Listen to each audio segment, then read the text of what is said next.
More news coming in. Top Naxal mastermind has now surrendered. It's the biggest blow to Red Terror within the Naxal belt.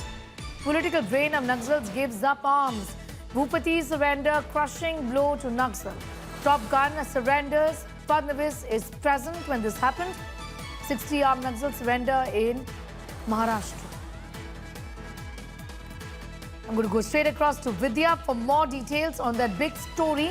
Talk to us about this surrender and the role that the Maharashtra government played in fact, ensuring that the surrender of this big gun happens here. What is the government now indicating? Vidya, tell us more.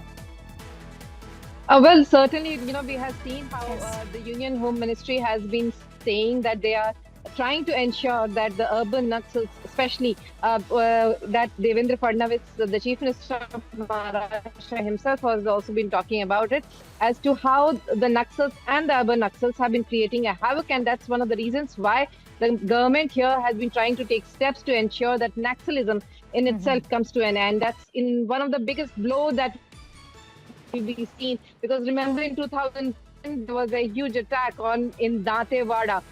That's where around more than 76 CRPF personnel had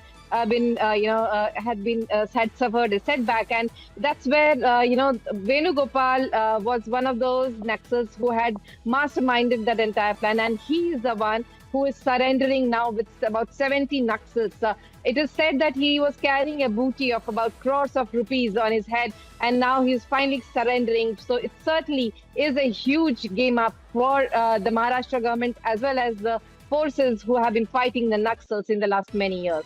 I'm going to leave it there for the moment. Vidya getting us up to speed with those details as far as this important surrender.